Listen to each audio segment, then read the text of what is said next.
Welcome back to Global Football Insight with Oliseh. I'm your co-host Omotoyosi Adebanjo. They say football is a religion, but in Nigeria, it's a monopoly. Every Saturday from Lagos to Maiduguri, the country doesn't just watch the English Premier League, it breeds it. They live it. But why? Why have we traded our own local cathedral for the temples of London and Manchester? To break down the mechanics of this obsession, I'm joined by the host himself, the man who wore the armband, the former Super Eagles captain and manager, Sunday Oliseh. Skippo, the floor is yours. Thanks, Toyosi. Skippo, you've played in Germany, you've played in Italy, where you've had to master the language and also master the game. Do you think the average Nigerian fan is obsessed with the English Premier League because it's actually superior? Or you think we're just trapped in a comfort zone because the English language acts as a low barrier entry point that other leagues can bypass? Well, to start with, let's not forget that we were colonized by the English already, and football itself, it's a sport that the English claimed to own, and they set the standard from the onset. If you watch the German league, to get the precise commentary of the German league, it's better to watch when a German is speaking. So I think that plays a major role for Nigerians to be able to identify with the league itself. Yeah. Most Nigerians were born knowing the English Premier League. Do you think those who grew up watching the Premier League had to do with maybe being able to televise the Premier League better than other leagues? The 90s made a big change because in the 90s, what happened was that our league started dropping. The Nigerian league, the importance and the magnitude and the management and the visibility started dropping. And then that was the time that the DSTV got introduced into the Nigerian system. Now, what the DSTV did was that it gave a better viewership in the sense that the images were better, the focus, the angles that the games were being showed to the man at home became really very interesting compared to what they were looking at. And I think that was the beginning of the death of people watching the league. And at the same time, the standard of our stadiums were dropping. Yeah. The stars that were being dished out from the league were also dropping. So that kind of like made it easier for people now like fully go on to watch the Premier League as the main stable when it comes to watching football. All right. So let's look at the foundational connection and structural contrast to the EPL. You are a man of discipline and structure. When you look at the NPFL, which is the Nigerian Premier Football League, versus the EPL, is our obsession as a result of betrayal? Have we abandoned our local clubs because we've realized the English have mastered the administrative excellence that you always insist is missing in our own football federation? Let's look at it. The supporter or the viewer is not a fool either. Because at the end of the day, also it's hard to spend money that you spend going to watch games in stadiums. Yeah. There are schedules that are changed. There are this, and then at one point also the credibility of the league is put into doubt also. Sure. That brings about this thinking that the man who's watching is going to say to himself, is it really worth my pint of salt? Whereas now even look, we'll take Nigerians for granted. Look, every weekend, Saturday, 12:30, the Nigerian knows that I'm telling you. in the viewer center, and then I can early kickoff. Early kickoff, we're there. And some stay there up till almost midnight. Because till the end. They spend the whole Saturday there. When I go visit home, I drive past those places because I dare not go in. Otherwise, you will answer a million questions. I tried to watch it once. I sat down with them once. It's so much fun, really, believe me. And the fun I saw, the way I saw Nigerians having that fun, you say to yourself, this is the place to be every weekend. It's like that. And it's both men and women. Yeah, very interesting to see women getting even more and more interested in watching football and being partakers of the sports too as well. So like I said earlier, talking about the foundational connection to this, you were there in the late 90s when the bridge was built. Do you feel that your generation, the Kanus, the Amunikes, the JJs, and yourself unintentionally sold the Nigerian soul to Europe by proving we were good enough to dominate their leagues, going for greener and better pastures, leaving the home league empty of his own stars? No, I think that would be an unfair analysis to look at it from that point of view. In fact, the Premier League, the obsession with the English Premier League by Nigerians is fueled enormously. In fact, fully by Kanu was transferred to Arsenal. Arsenal. JJ's heroics at Bolton Wanderers, and then also Celestine Babayaro's arrival at Chelsea. You know, not to forget the Yak, what Ayegbeni did at Everton. At Everton. So you see, if you look at when I say the Yak, I mean Yakubu Ayegbeni. In case people are there's only one Yak. So it's like that, and so that is where the Nigerians started. I even got more to identify with it, to the point that when Kanu is performing at and then when Kanu is performing at Arsenal, it makes it easier for somebody to say, okay, we have a we there, one of us is there. Funny enough, I still can't get it on, but Bolton, you don't really see much Bolton Wanderer fans in Nigeria, unlike you see Chelsea and Arsenal. Yeah. So it makes me wonder, is it not because of the fact that Bolton did not win trophies and Arsenal and Chelsea have been winning trophies and Manchester United? So it's kind of like people identify with success more than... Sure. So you can't really, I don't really want to blame, you can't blame my colleagues, my ex-colleagues or myself for having gone to play our trade abroad. At the end of the day, we're looking how to feed ourselves, no? We're professionals. True. And then any other thing is just added benefit. Yeah, and that's why I said maybe going for greener pastures. Yeah, and the pastures, believe me, were very green. Yeah, but compared to what we get from the local league, you can't compare what Kanu was getting at Wayan National to what he was getting at Arsenal. It's not possible. Yeah. So you made mention of the viewing centers. When you talk about viewing centers are like the medium. They're like the medium stadium, right? A mini stadium for you. You've played in front of the most passionate fans in the world. When you see Nigerians packed in a hot viewing center, because trust me, a proper viewing center does not have AC. That's not a viewing center. That's a lounge. True. And then if you enter a viewing center and they have AC, please go outside because you will pay more than what you came to watch. And when you look at a packed hot viewing center in Surulere rather than a local stadium, do you see that there's a failure of patriotism or a logical choice by a fan who simply wants to see the technical perfection you often talk about? Well, I don't think it's a failure in patriotism because Nigerians, they were patriotic in the past, but I think we've just been let down. It's the failure of the infrastructure and the maladministration when it comes to running the league itself. I think that is what has pushed our people into the arms of this Premier League. Because you see, the league itself, the English Premier League itself, offers not only amusement to people also, it's also a source of livelihood to some people. Yeah. And like you said, it doesn't just offer the thrill, the excitement, even some tactical indoctrination too. In your technical analysis, you often speak about European tactical discipline. As the EPL successfully indoctrinated the Nigerian fan to the point where we now judge football strictly by English standards, ignoring the flair, the ginger, the local graga that we possess that used to define the Nigerian identity on the pitch. You see, the EPL gives the Nigerian a sense of belonging. Like if you see, I've never seen in my lifetime where the consumer defends a product more than the producer. Like if you see a Nigerian man will stand and tell you that, look, when a Chelsea fan is talking, he's not talking of Chelsea. He said, we are going to win. It's like us. And when you hear an Arsenal fan, this year the quadruple, will they bring it home? You don't hear them say Arsenal is bringing it home. You don't hear them say Man United. They identify with it even more than the Englishman sometimes.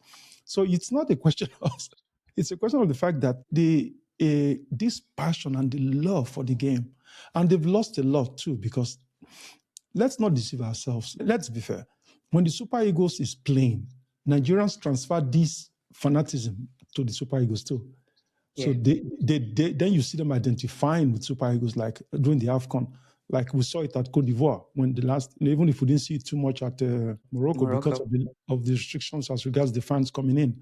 But as regards Cote d'Ivoire, where they could just drive in, we saw how passionate. It was massive, massive support. It was massive. So I think that is just it. The Nigerian man needs something to identify with. And the viewing center is like, we are a very tribalistic country. But the viewing center, Nigerians forget tribalism. That is a point whereby you see a man that is a northerner, a southerner, East, Igbo, Hausa, that kind of thing. You can see a Hausa man, Igbo man, and Yoruba man, three of them wearing Chelsea jersey at the same time. Yeah. And And saying that we. We. So they now become we, you know. And then the same thing goes for Arsenal, the same thing goes for Man United.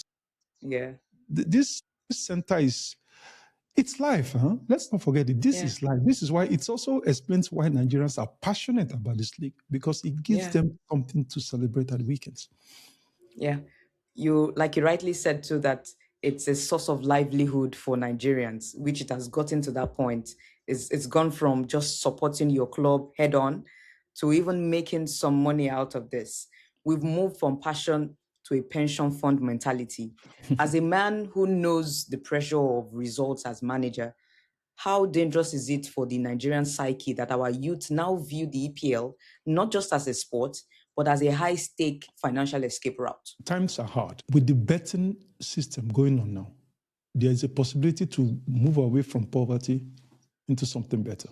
And the Nigerian feels that, okay, with all this extremities that have, these blockades, all these difficulties that I have, the challenges that I have to go through to make it, betting just, fortunately, if I do something exceptional, I bet maybe 10,000 or 5,000 or 1,000 naira could multiply my gains if my own, what I believe is going to fall through. So these betting schemes have made it now possible for people now to like look at it as a means of livelihood, as a means to even break through.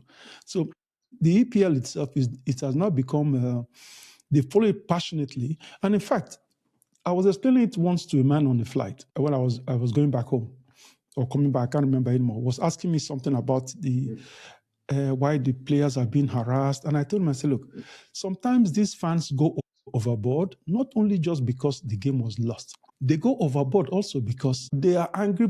A mistake of one player has caused them the maybe opportunity to have had a 10 straight. That will have said, Jesus Christ, I almost spent 150,000 naira. If to say this man no go miss this penalty. So, you know, but the man who must miss the penalty, he was just doing his job. But, you know, he just, okay, it didn't work out right. But he's not aware of the man who has put a bet 7,000 kilometers away. Yeah. And don't forget that thanks to the EPL and this betting and the way the football itself has gone now, you can see a man in Mumbai arguing with a man from Mushi in Nigeria online over again. And that is what the EPL gives them also. So this international, this globalization of analysis or criticism or discussions, bantering over football, the English Premier League gives it to our people. So that obsession is also fueled by this. Yeah, you took it right out of my mouth. I was going to go there where as the world is evolving, technology and you mentioned social media has been able to bring the world even closer. No matter how far you are, you're just close. You're close to me. You're on Twitter. You're on Instagram, or it could be even be IG Live where we're bantering, and just like what we're doing right now. You know, you're far away from me. They will think you're next to me. You know, but Nigerian fans on social media are almost like the loudest in the world. We let ourselves known. And you've been in boardrooms. Do these English clubs actually respect the Nigerian voice, or we're just free marketing tools helping them increase their valuation while they offer nothing back to our grassroots? Well, they don't respect our views, but believe me, they care about our business. So they respect our numbers. They respect our business because they know we are a source of. If you look at the billions coming in, the Premier League, the image rights that the Premier League gets, annually is in billions. That's why even the government, the English government, the British government, they are interested in the Premier League has to run well. Things are made, there are decisions, there are schemes, there are policies that are set in place to make sure that the English Premier League flows smoothly and on time as much as possible. And if you go to the UK, you notice that the entry and the exit of the stadium is so facilitated by the government's infrastructural development in the past 30 years to make it easy for people to get in and to leave the stadium. because financially, and leading to every stadium, you have all kinds of commercial outlets that are all around it because it's business, weekend business that flows. So that is how huge it is. So they care about what we do, but then again, I don't think they really care much what we think because Okay. You wore the green, white, green with immense pride. Does it bother the captain in you when you hear a Nigerian say we? I know we've analyzed this before, the we part, but we've not been able to talk about whether it bothers you or not. You know, you look at Manchester City. Is this identity grafting or a sign that we lost our sense of national footballing pride? Well, it does bother me, and it doesn't bother me in a way. It bothers me in the sense that it's synonymous to the death of our local football clubs. Because then, if someone is saying we when he looks at Chelsea, Arsenal, Man United, or Man City, that means he's not saying we when he looks at 3SC or when they look at the other teams in the league. So that is how it is. But when it comes to the national team, it doesn't bother me too much because my compatriots are still fanatical about the Super Eagles. What is just missing is just that the Super Eagles is not bringing in results that will push it to that. In fact, had Nigeria qualified for this World Cup, the United States would have had millions, hundreds of millions of dollars coming into their economy because Nigerians will have gone there. Have gone there, even if they're not going to watch, but just to be part of the festival and everything. And they will have been coming in with hard-earned currency, foreign currency, dollars. So it's that bothers me that people are saying we because it should be our own. But the worst part of this whole thing is the fact that we are obsessed with the EPL. That means that our NPFL is being put to the side, and it continues to deteriorate, and it continues to get worse. So the possibility of rejuvenating that league itself, as the time goes on, gets more difficult, more and more difficult, unless a concise effort is made to change that. You earlier rightly said this sport itself is a business and it's a continuous money-making machine. You understand the business of the game.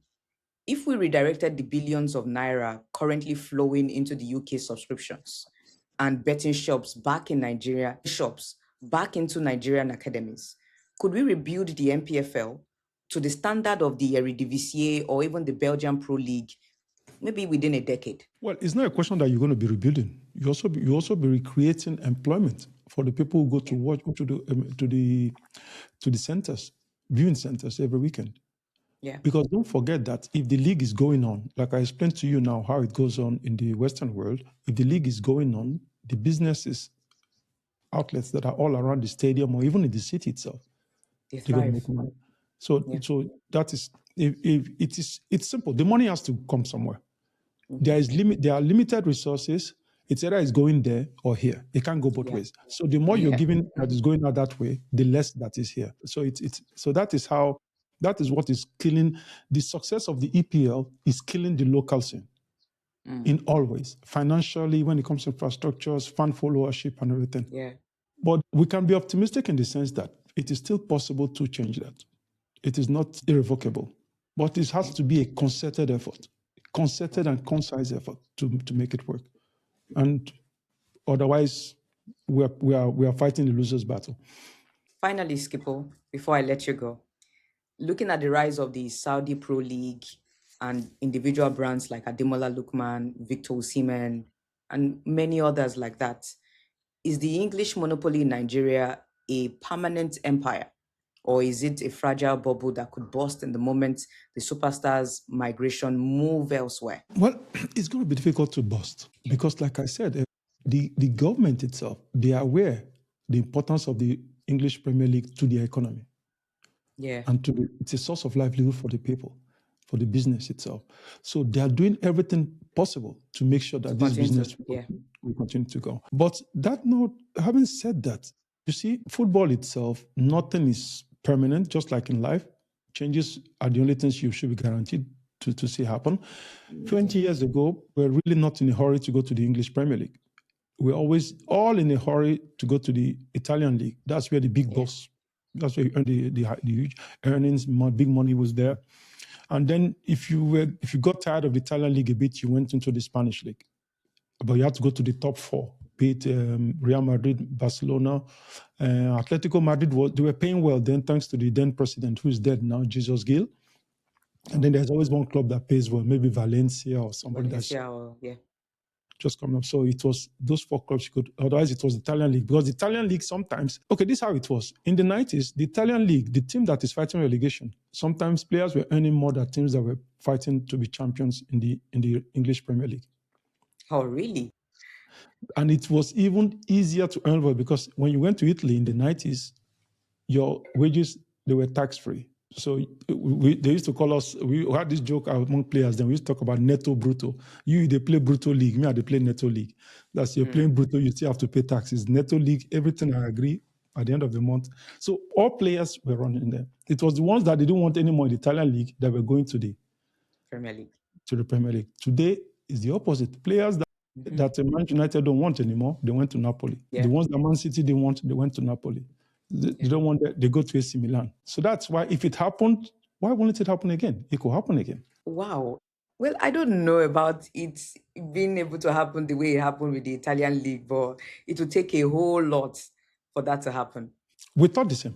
We thought the same with the Italian league. We thought the same prior to 2006. And then what happened? 2006, the scandal broke, the Juventus scandal. Yeah. And then all of a sudden, there were accusations of match fixing. Was it this and that? And then, before you know it, the league was destroyed and players started running away. And then the English Premier League that was already rising, just capitalized on it. Yeah. Serious investments came in. It's enough for, and you can see that Saudi Arabia, they're trying to play into that. They're trying to do the same now, and they're attracting a lot of people there. But we'll never say never, Toyosi. But do you think the Spanish league can ever have that kind of buzz that the Premier League have right now? It's going to be difficult because the level, the salary cap, the income in Spain is not as high as you have in the other parts of the Western world. The Spanish don't earn that much in comparison to the English. So that means that the resources available for the populace to go and spend at the club level and also to buy merchandise and be it image, it's kind of like limited. So for that to happen in the Spanish league, something has to come from outside, like the English are doing, because the wealth of the English Premier League is not only coming from England, it's coming from worldwide. If you look at it in South Africa, 30% of South Africans who watch football the weekend are watching the English Premier League. And that percentage goes way, way higher when you look at Nigeria. And we are 220 million people. So we are over 85% that are watching that. So it's going to be like difficult to be able to match that unless something dramatic happens. It's not enough for Real Madrid to just win Champions League. We've seen it. They won 3 Champions League in a row. That did not push the whole world there. Barcelona, they've had that domination when Messi was there and Iniesta and Xavi. Yeah. That didn't really sway the world. But should it happen that you have like 5-6 teams doing that, I think that might bring a change. Because if you look at now, the English Premier League, they send almost 4 or 5 teams into the Champions League every year. Champions League, yeah. So they are marketing their league every year also. So on that basis, and this year they will have one more slot more this year because of, and when they have one more, that means one league is losing one. So that's how it works. Okay, to wrap it up, what has to give for that to happen for the Spanish league? For that to happen for the Spanish league, I think they have to like reinvent themselves. They have to make the league. But if you are a tactician or a technician, if you watch the Spanish league, it is so pleasant. It is even more pleasant to watch than most games in the Premier League. That's how it is, because you see the techniques, the movements, the ball circulation, the pressing, the high pressing, the low press. The technical gestures, the dribbling. It's all in it in the league. But it's just that people are not so fanatic about it because people have not been able to get that thing. We say Nigerians, it's our club, me club. There must be a reason. If 5 Nigerian players get signed, Ademola Lookman is in Atletico Madrid now. Nigerians are watching more Atletico Madrid than they ever did in the history of Atletico Madrid. Yes. But And even now, the viewership of Atletico Madrid increased. oh, unbelievable. I don't think Atletico Madrid even knew this when they were signing him. Nah. Now, Akko Adams is doing well at Sevilla, Yeah. even though Yeah. the club is struggling. But should Akko Adams now, thanks to this, get bought into one another top club in the Spanish league, that would be our second representative for us. Should we get three? Should Osimhen, for example, get bought by another Spanish team now? Yeah, And like we have Barca. like Barcelona, for example. Like imagine if we have like 5 of them playing in 5 different teams there. Knowing my people, Nigerians will now start with those Yeah. clubs. You will see. Yeah. Our Atletico, we go beat on you can see, because Yes, now. the Mola did it. You know, Sevilla, we go beat on Akko Adams go score. You know, so Yeah. I think that is what could bring the change. Yeah. Yeah, there was, in fact, to attest to that, there was a massive we movement when it was Barca versus Atletico Madrid in the Champions League. I must confess, my dear, I was one of those because I was for Atletico There's no that day. harm in that. I was part of them too. Oh, We I'm were happy. all with the move. We were all with the we movement. The funny thing is that I don't know if I would have watched that game 90 minutes like I did had Ademola not been in it. Yeah. I think I was already seated, done all my things, seated there in front of the television before the game started, which is rare. Yeah. Yeah. It's just beautiful to see. Thank you very much, Kochi, for always, giving us interesting stories and dissecting things. Also, your tactical expertise too, as well. If you'd like to take the floor, as usual, please go ahead. Well, football is beautiful to watch. There's nothing better than football as far as we are concerned. And I'm blessed to have a co-host who's as passionate as I am for the game. You know, especially, but she's more passionate when it comes to female football, that I must admit. But that notwithstanding, the English Premier League is loved by Nigerians. They've loved by Nigerians for a reason. Why? Because the English Premier League is well organized, is well administrated, and because of the quality of the football coming in there also is something that is highly unpredictable. If anybody had told us 6 weeks ago that the occupant of the first position on the Premier League today would be the person who's actually occupying it now, I would have been one of those that would have maybe put a bet against it. But the Premier League has proven that to be different. So the league will always be exceptional because of the fact that it's unpredictable. And it is a lesson also. Will Nigerians always continue to love the EPL? Why are Nigerians fanatical about the EPL? Well, now we have given you the reason. So for our nation to get to be also, to have a league that is fanatical about this, we already know where to start. Yeah. The next step. Is it? Yeah. I let Toyosi tell you bye-bye. All right. Thank you very much, guys, for watching this particular episode. Don't forget to like, share, and subscribe to our YouTube channel. Have a wonderful day. Bye.